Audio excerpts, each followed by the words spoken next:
খাসির মাংস বাজারে 820 টাকা কেজি, 840 টাকা কেজি। কি করে দেবে দাদা? পিওর খাসি পিওর মাল দিতে পারবে না। কিন্তু আমরা দেখলাম যে চারিদিকে এত দোকান হয়েছে, বিরিয়ানির টেস্টটা আরেকটু ইউনিক কিভাবে করা যায়।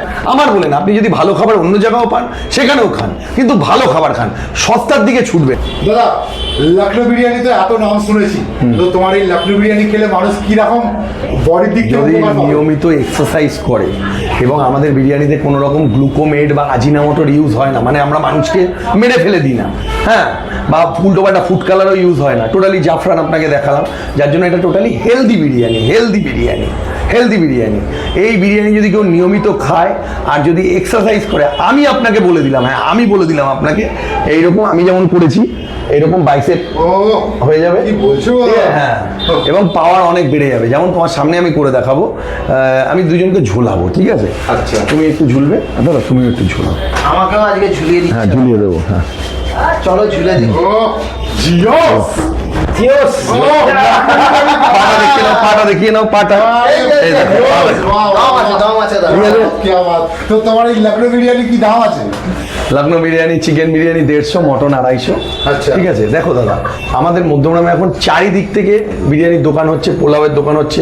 রেঞ্জটা দেখেছো? সব 50 টাকা, 70 টাকা, 80 টাকা। আমি কাউকে খারাপ বলছি না, কিন্তু এই রেঞ্জের মধ্যে কাস্টমারকে স্যাটিসফ্যাকশন করা যায় না দাদা, কোনোভাবে পসিবল না। আমি বলে দিচ্ছি তো, খাসির মাংস বাজারে 820 টাকা কেজি, 840 টাকা কেজি। কি করে দেবে দাদা? পিওর খাসি পিওর মাল দিতে পারবে না। যে 150 টাকায় মটন বেচে, আমি গ্যারান্টি দিলাম সে পিওর রেয়াজি খাসির মাংস দিতে পারবে না, আমি গ্যারান্টি দিলাম। হ্যাঁ, তো সুতরাং ভালো কোয়ালিটি খান, ভালো খাবার খান, ভারত সেরা লখনৌ বিরিয়ানিতে খান। আমার বলেন, আপনি যদি ভালো খাবার অন্য জায়গাও পান সেখানেও খান, কিন্তু ভালো খাবার খান, সস্তার দিকে ছুটবেন দাদা, সস্তার কিন্তু বড় অবস্থা, আমি বারবার বলি। বিরিয়ানি বানাতে গেলে সত্যি কথা বলো, মুসলিমদের তো মুসলিম কারিগর। আমার ঠিক কোশ্চেন, আমার যে কারিগর আছে, একজন বাঙালি মুসলিম আছে, একজন বিহারি মুসলিম আছে। আমি একটা শ্লোক বলে নিচ্ছি, কথায় আছে, পাঞ্জাবিদের গাড়ি, বাঙালি শাড়ি, আর মুসলিমদের হচ্ছে হাড়ি। তেমনি আমার কাছে দুটো কারিগর আছে, একটা বিহারি মুসলিম কারিগর, একটা বাঙালি কারিগর। বাঙালি কারিগর অনেকদিন ধরেই কাজ করছে, কিন্তু আমরা দেখলাম যে চারিদিকে এত দোকান হয়েছে, বিরিয়ানির টেস্টটা আরেকটু ইউনিক কিভাবে করা যায়, সেজন্য আমি ব্যারাকপুর দাদা, আমি বলে দিচ্ছি, ব্যারাকপুর দাদা বৌদি থেকে আমি কারিগর নিয়ে এসেছি, বিহারি মুসলিম, তার নাম হচ্ছে সানি ভাইকে নিয়ে এসেছি, বিহারি মুসলিম, উনিও মাল তৈরি করছেন কারিগরদের সাথে। ঠিক আছে, আশা করি আপনাদের প্রত্যেকের আমাদের এই বিরিয়ানি খেলে ভালো লাগবে, তাহলে গ্যারান্টি। দাদা, এখন তোমার বিরিয়ানি হাঁড়ি কতগুলো সেল যাচ্ছে? এখন মোটামুটি পার ডে ধরো 5টা করে যাচ্ছে নর্মালি, আর রোববার দিন 7টা 8টা।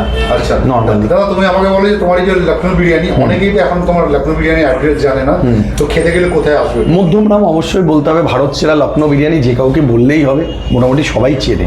ঠিক আছে, আপনি যদি শিয়ালদা থেকে আসেন তাহলে, বা বনগাঁ থেকে, তাহলে মধ্যমগ্রাম 3 নম্বর প্ল্যাটফর্মে নেমে পায়ে হেঁটে ঠিক 2 মিনিট পশ্চিম পার্শ্বে বলবে মধ্যমগ্রাম বাজার, ওখানে গিয়ে বললেই হবে যে লখনৌ বিরিয়ানি কোথায়, দেখিয়ে দেবে। আর যদি কেউ সোদপুর থেকে আসে তাহলে বলতে হবে মধ্যমগ্রাম স্টেশন যাব, অটো করে যে স্টেশনে নামবে তার ঠিক সামনেই আপনাদের এই ভারত সেরা লখনৌ বিরিয়ানি। ধন্যবাদ। ধন্যবাদ।